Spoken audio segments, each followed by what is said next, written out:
Joseph வந்துட்டு எப்படிப்பட்ட ஆள் தெரியுமா? அவர் பற்றி தெரியுமா? நீ சர்ச்சுக்கு ஒரு நாளாவது போயிருக்க ஃபஸ்ட்டு? ஆ ஜோசப் வந்து யாக்கோபுன்றவருக்கு 12 பசங்க. அந்த 12 பசங்கள கடைக்குட்டி அவர். அந்த கடைக்குட்டி வந்து அந்த அளவுக்கு ஒரு ஃபேரோவாக வளர்றாரு. ஆனால் அதுக்குள்ளே அவர் எவ்வளவோ கஷ்டப்பட்டுருக்காரு. அந்த சின்ன வயசுலேயே வந்து சொந்த அண்ணங்க வந்து அவரை ஒழிச்சு கட்டணும்னு பார்க்குறாங்க. ஏன்னா அப்பாவுக்கு ரொம்ப பிடிச்சி செல்லக்குட்டி அவன். அந்த செல்லக்குட்டியை வந்துட்டு இவங்களுக்கு பிடிக்கல, போறாம.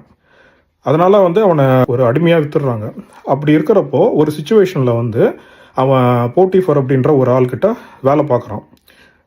ஒரு அசிஸ்டண்ட்டாக வேலை பார்க்குறான்னு வச்சுங்களேன். அப்போ அந்த போட்டிஃபருக்கு ஒரு ஒய்ஃப் இருக்காங்க. அந்த போட்டிஃபர் ஒரு ஒய்ஃப் வந்து நல்ல பொம்பளை கிடையாது. அந்த பொம்பளை என்ன பார்க்குதுன்னா, ஜோசப் நல்லா வாட்டசாட்டமாக இருக்காரு, ரொம்ப அழகாக இருக்காரு அப்படின்னு சொல்லிட்டு, அதாவது அந்த வீட்டையே ஒப்படைச்சு போகிறார் ஒரு போட்டிஃபர். அந்தளவுக்கு நம்புறாரு. அந்தளவுக்கு நேர்மையாக இருந்த ஒரு மனிதன் ஜோசப். அந்த ஜோசஃபை வந்து படுக்க கூப்பிடுறாங்க. என்னோட தப்பு பண்ணு,